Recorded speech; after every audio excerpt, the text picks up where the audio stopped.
সূরা আর room. বিসমিল্লাহির রহমানির রহিম। রহমান রহিম আল্লাহ তাআলার নামে। আলিফ লাম মিম।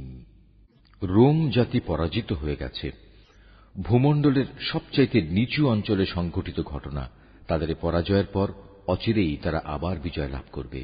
3 থেকে 9 এ বিজোড় বছরের মাঝে এ ঘটনা ঘটবে। এর আগেও চূড়ান্ত ক্ষমতা ছিল আল্লাহ তাআলার হাতে, এবং এ ঘটনার পরেও সে চাবিকাঠি তাঁরই হাতে থাকবে। রোমকদের বিজয়ে সেদিন ঈমানদার ব্যক্তিরা ভীষণ খুশি হবে। আল্লাহ তাআলার সাহায্যেই এসব ঘটবে। তিনি যখন যাকে চান তাকেই বিজয় সাহায্য দান করেন। তিনি মহাপরাক্রমশালী ও পরম দয়ালু। এটা হচ্ছে আল্লাহ তাআলারই ওয়াদা। আল্লাহ তাআলা কখনো তার ওয়াদার বরখেলাফ করেন না, কিন্তু অধিকাংশ মানুষই তা জানে না। তারা তো পার্থিব জীবনের শুধু বাইরের দিকটি সম্পর্কেই জানে, কিন্তু আখিরাতের জীবন সম্পর্কে তারা সম্পূর্ণই গাফেল। এ মানুষগুলো কি নিজেদের মনে একথা চিন্তা করে না আল্লাহ তাআলা কিভাবে আসমানসমূহ, জমিন ও অন্য সব কিছু যথাযথভাবে এবং একটি সুনির্দিষ্ট সময় দিয়ে পয়দা করেছেন? কিন্তু মানুষদের মাঝে অধিকাংশই এ সব কিছুর শেষে তাদের মালিকের সামনে হাজির হওয়া অস্বীকার করে। এরা কি আমার জমিনে ভ্রমণ করে না এবং তাদের আগের লোকদের পরিণাম প্রত্যক্ষ করে না? অথচ তারা শক্তিতে এদের চাইতে ছিল অনেক প্রবল। তারা এ জমিনেই অনেক চাষাবাদ করেছে। আজ এরা যেমন একে আবাদ করছে, তাদের চাইতে বরং তারা বেশি পরিমাণেই একে আবাদ করেছিল। অতঃপর তাদের কাছে তাদের রসুলরা সুস্পষ্ট নিদর্শন নিয়ে হাজির হয়েছিল, কিন্তু তারা রসুলদের মানতে অস্বীকার করায় আমার গজব আবাদ করা সেই শখের জমিন থেকে তাদের নিশ্চিহ্ন করে দিল। আল্লাহ তাআলা তাদের উপর গজব পাঠিয়ে কোনো জুলুম করেননি, বরং কুফরি করে তারা নিজেরাই নিজেদের উপর জুলুম করেছে। অতঃপর যারা মন্দ কাজ করেছে তাদের পরিণাম মন্দই হয়েছে, কেননা তারা আল্লাহ তাআলার আয়াতকে অস্বীকার করেছে। তা নিয়ে তারা ঠাট্টা বিদ্রূপ করেছে। আল্লাহ তাআলা নিজেই তার সৃষ্টিকে অস্তিত্ব দান করেন, আবার তিনি তাকে তার মূলের দিকে ফিরিয়ে নেন। অতঃপর তোমাদের তাঁর কাছেই ফিরে যেতে হবে। যেদিন কিয়ামত অনুষ্ঠিত হবে সেদিন এর ভয়াবহতা দেখে অপরাধী ব্যক্তিরা ভীত বিহ্বল হয়ে পড়বে। সেদিন তাদের শরীকদের কেউই তাদের জন্য সুপারিশ করার মতো থাকবে না, বরং তারা তাদের এ শরীক করার ঘটনাই তখন অস্বীকার করবে। যেদিন কিয়ামত হবে সেদিন মানুষরা ঈমান ও কুফরের ভিত্তিতে আলাদা হয়ে পড়বে। যারা আল্লাহর উপর ঈমান এনেছে এবং সাথে সাথে নেক কাজ করেছে তারা জান্নাতের বাগিচায় থাকবে। তাদের সেখানে প্রাচুর্যপূর্ণ মেহমানদারি করা হবে। অপরদিকে যারা কুফরি করেছে এবং আমার আয়াত অস্বীকার করেছে শেষ বিচারের দিন আমার সামনাসামনি হওয়ার ঘটনা, তাদের আযাবের সম্মুখীন করা হবে।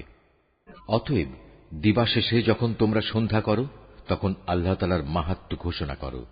যখন সকালবেলার মাধ্যমে দিনের শুরু করো তখনও আসমান সমূহ ও জমিনের যাবতীয় প্রশংসা তো একমাত্র তাঁরই জন্যে। তাঁর মাহাত্ম্য ঘোষণা করো যখন তোমরা দিনের দ্বিতীয় প্রহর শুরু করো, আবার যখন দিনের তৃতীয় প্রহর শুরু করো তখনও, কেননা তিনি মৃত থেকে জীবন্ত কিছুর আবির্ভাব ঘটান। একইভাবে জীবন্ত কিছু থেকে মৃতকে বের করে আনেন। তিনি সেই সত্তা যিনি এ জমিনকে তার নির্জীব অবস্থার পর পুনরায় জীবন দান করেন। ঠিক এভাবেই তোমাদের আবার পুনরুত্থিত করা হবে। আল্লাহ তাআলার কুদরতের নিদর্শন সমূহের মধ্যে একটি নিদর্শন এই যে শুরুতে তিনি তোমাদের মাটি থেকে পয়দা করেছেন, অতঃপর তোমরা মানুষ হিসেবে জমিনে সর্বত্র ছড়িয়ে পড়লে।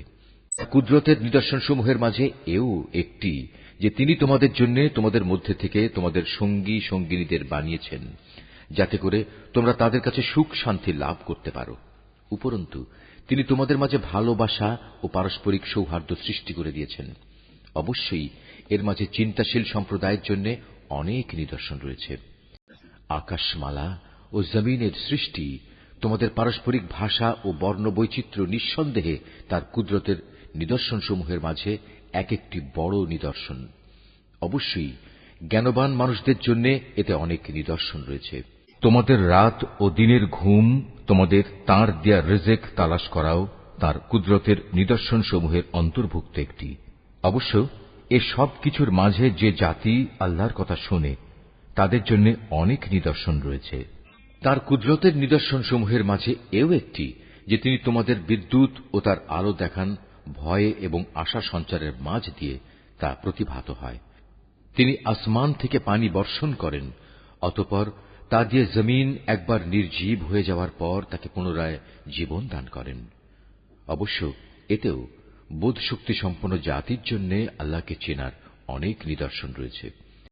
তার নিদর্শনসমূহের মাঝে এও একটি যে তার আদেশেই আসমান জমিন নিজ নিজ অবস্থানের উপর দাঁড়িয়ে আছে। তোমরা মাটির ভেতরে চলে গেলে অতঃপর যখন তিনি তোমাদের সে মাটির ভেতর থেকে বেরিয়ে আসার জন্য ডাক দেবেন, তখন সে ডাক শোনা মাত্রই তোমরা উঠে আসবে। এ আকাশমালা ও জমিনে যেখানে যা কিছু আছে তা তো একান্তভাবে তাঁর জন্যই, সব কিছু তাঁর আদেশেরই অনুগত। তিনি সেই মহান সত্তা যিনি গোটা সৃষ্টি জগৎকে প্রথমবার পয়দা করেন, অতঃপর কিয়ামতের দিন তাকে আবার আবর্তিত করবেন। সৃষ্টির প্রক্রিয়ায় সে কাজটি তার জন্য খুবই সহজ, কেননা আসমানসমূহ ও জমিনে সর্বোচ্চ মর্যাদা তো তাঁর জন্যই নির্ধারিত, এবং তিনি মহাপরাক্রমশালী, প্রজ্ঞাময়। যে মানুষরা আল্লাহ তাআলা তোমাদের বোঝার জন্য তোমাদের নিত্যদিনের ঘটনা থেকে উদাহরণ পেশ করছেন, সে উদাহরণটির জিজ্ঞাসা হচ্ছে, আমি তোমাদের যে রিজিক দান করেছি তা কি তোমাদের অধিকারভুক্ত দাস দাসেরা সমভাবে অংশীদার? এমন অংশীদার যাতে করে তোমরা এবং তারা সমান হয়ে যেতে পারো। বলতে পারো, তোমরা কি তাদের ব্যাপারে ততটুকু ভয় করো যতটুকু ভয় নিজেদের ব্যাপারে করো?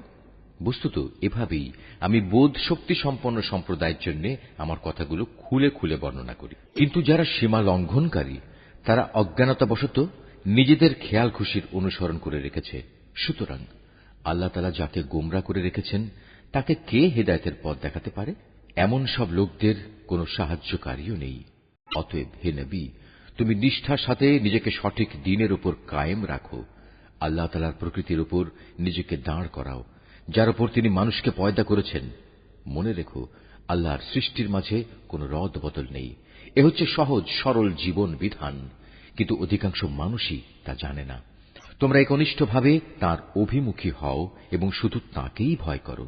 তোমরা নামাজ প্রতিষ্ঠা করো এবং কখনো মুশরিকদের দলভুক্ত হয়েও না।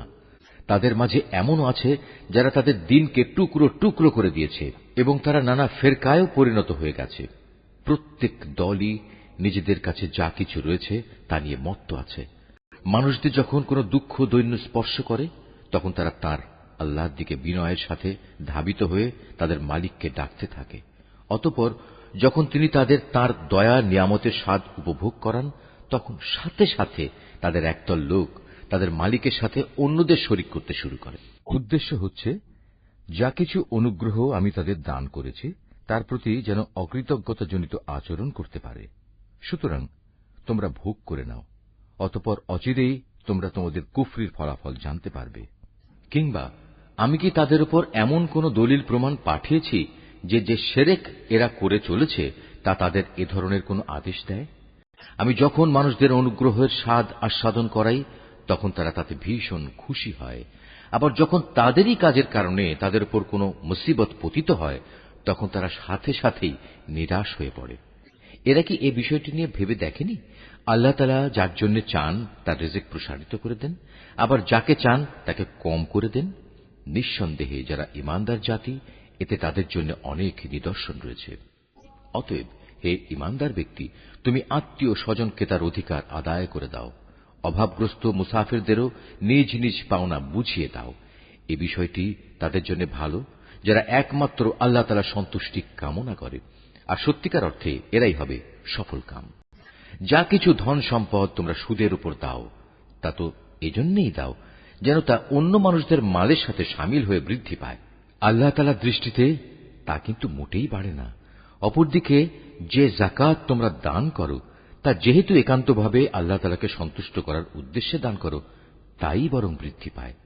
জেনে রেখো, এরাই হচ্ছে সেসব লোক যারা যাকাতের মাধ্যমে আল্লাহর দরবারে নিজেদের সম্পদ বহুগুণে বাড়িয়ে নেয়। আল্লাহ তাআলা সেই পরাক্রমশালী সত্তা যিনি তোমাদের সৃষ্টি করেছেন, অতঃপর তিনি তোমাদের রিজিক দান করেছেন। তিনিই আবার তোমাদের মৃত্যু দেবেন, অতঃপর কিয়ামতের দিন তিনি তোমাদের আবার জীবন দেবেন। তোমরা যাদের আল্লাহর সাথে শরীক করে নিয়েছ তাদের কেউ কি এমন আছে যে এর কোনো একটি কাজও করতে পারবে?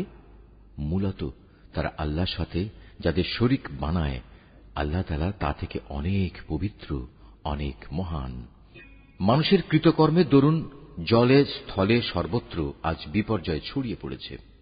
মূলত আল্লাহ তাআলা তাদের কতিপয় কাজকর্মের জন্য তাদের শাস্তির স্বাদ আস্বাদন করাতে চান, যাতে করে তারা সেসব কাজ থেকে ফিরে আসে। হে নবী, তুমি বলো, তোমরা আল্লাহর জমিনে ভ্রমণ করো এবং যারা আগে এখানে মজুদ ছিল আল্লাহ তাআলাকে অস্বীকার করায় তাদের কি পরিণতি হয়েছিল তা অবলোকন করো। মূলত তাদের অধিকাংশ লোকই ছিল মুশরিক। অতএব হে নবী, তুমি তোমার নিজেকে সত্য দ্বীনের উপর প্রতিষ্ঠিত করে রাখো আল্লাহ তাআলার পক্ষ থেকে ভয়াবহ দিনটি আসার আগে পর্যন্ত, যা কেউই ফিরিয়ে রাখতে পারবে না। আর সেদিন যখন আসবে তখন মোমেন ও কাফের সবাই আলাদা হয়ে যাবে। যে ব্যক্তি আল্লাহ তাআলাকে অস্বীকার করল তার এক কুফরি আযাব হিসেবে তার উপরই এসে পড়বে। অপরদিকে যে ব্যক্তি নেক আমল করল তারাই যেন এর মাধ্যমে নিজেদের জন্য সুখ সজ্জা রচনা করল। মূলত যারাই আল্লাহ তাআলার উপর ঈমান আনবে এবং সে অনুযায়ী নেক আমল করবে, আল্লাহ তাআলা তাঁর অনুগ্রহ দ্বারা তাদের যথোপযুক্ত বিনিময় দান করবেন। আল্লাহ তাআলা কাফেরদের কখনো পছন্দ করেন না। তার মহান কুদরতের নিদর্শন সমূহের মাঝে এও একটি যে তিনি তোমাদের কাছে বৃষ্টির সুসংবাদবাহী বাতাস প্রেরণ করেন, যাতে করে তিনি তোমাদের তার অনুগ্রহের স্বাদ আস্বাদন করাতে পারেন। উপরন্তু তার আদেশে সমুদ্রে জলযানগুলো যেন চলতে পারে এবং তোমরাও এর মাধ্যমে তার কাছ থেকে রিজিক তালাশ করতে পারো, এবং আশা করা যায় তোমরা এসব কিছুর জন্য তার কৃতজ্ঞতা জ্ঞাপন করবে। হে রাসূল, আমি তোমার আগে আরো রাসূল তাদের জাতির কাছে পাঠিয়েছিলাম। তারা নবুয়তের সুস্পষ্ট নিদর্শন সমূহ নিয়েও এসেছিল, কিন্তু তারা তা অস্বীকার করেছে। অতঃপর যারা অপরাধ করেছে আমি তাদের কাছ থেকে মর্মান্তিক প্রতিশোধ গ্রহণ করেছি, কেননা তাদের মোকাবেলায় ঈমানদারদের সাহায্য করা ছিল আমার উপর কর্তব্য। আল্লাহ তাআলা সেই মহান সত্তা যিনি তোমাদের জন্য বায়ু প্রেরণ করেন, অতঃপর তা একসময় মেঘমালা সঞ্চালিত করে। তারপর তিনি যেভাবে চান তাকে আসমানে ছড়িয়ে দেন, তাকে টুকরো টুকরো করেন। এক পর্যায়ে তুমি দেখতে পাও তার ভিতর থেকে বৃষ্টিকণা বেরিয়ে আসছে। তিনি তাঁর বান্দাদের মধ্যে থেকে যাকেই চান তার ওপরেই তা পৌঁছে দেন। তখন তারা এটা দেখে ভীষণ হর্ষোৎফুল্ল হয়ে যায়, অথচ এরাই একটু আগে তাদের উপর বৃষ্টি নাজিলের ব্যাপারে সম্পূর্ণ নিরাশ ছিল। তাকিয়ে দেখো আল্লাহ তাআলার অফুরন্ত রহমতের প্রভাবের দিকে, কিভাবে তিনি জমিনকে একবার মরে যাওয়ার পর পুনরায় শ্যামল ও জীবন্ত করে তোলেন। অবশ্যই আল্লাহ তাআলা এভাবে কিয়ামতের দিন সব মৃতকে জীবন দান করবেন, কেননা তিনি সর্ববিষয়ের উপর একক ক্ষমতাবান। যদি আমি কখনো এমন বায়ু পাঠাতে শুরু করি যার ফলে মানুষ ফসলকে হলুদ রঙের দেখতে পায়, তখন অবশ্যই তারা আমার অকৃতজ্ঞতা জ্ঞাপন করতে শুরু করে। হে নবী, মৃতকে তো তুমি তোমার কথা শোনাতে পারবে না, না পারবে বধিরকে তোমার ডাক শোনাতে, বিশেষ করে যখন ওরা তোমাকে দেখেই মুখ ফিরিয়ে নেয়। তুমি অন্ধদের তাদের গুমরাহি থেকে বের করে সঠিক পথ দেখাতে পারবে না। তুমি তো কেবল এমন লোকদেরই আমার কথা শোনাতে পারবে যে আমার আয়াতসমূহের উপর ঈমান আনে, কেননা এরাই হচ্ছে নিবেদিত মুসলমান। আল্লাহ তাআলাই হচ্ছেন সেই মহান সত্তা যিনি তোমাদের দুর্বল করে পয়দা করেছেন, অতঃপর তিনি এ দুর্বলতার পর দেহে শক্তি সৃষ্টি করেছেন। আবার তিনি এ শক্তির পর পুনরায় দুর্বলতা ও বার্ধক্য সৃষ্টি করেছেন। বস্তুত তিনি যা ইচ্ছা তাই সৃষ্টি করেন এবং তিনি সর্বোচ্চ ক্ষমতাবান ও সর্বজ্ঞ। যেদিন কিয়ামত কায়েম হবে সেদিন অপরাধী ব্যক্তিরা কসম খেয়ে বলবে, তারা তো কবরে মুহূর্তকালের বেশি অবস্থান করেনি। আসলে এরা এভাবেই সত্য বিমুখ থেকেছে এবং দ্বারে দ্বারে ঠোকর খেয়েছে। কিন্তু সেসব লোক যাদের যথার্থ জ্ঞান ও ঈমান দেয়া হয়েছে তারা বলবে, না, তোমরা তো আল্লাহ তাআলার হিসাব মতো কবরের পুনরুত্থান দিবস পর্যন্তই অবস্থান করে এসেছ, আর আজকের দিনই হচ্ছে সেই প্রতিশ্রুত পুনরুত্থান দিবস।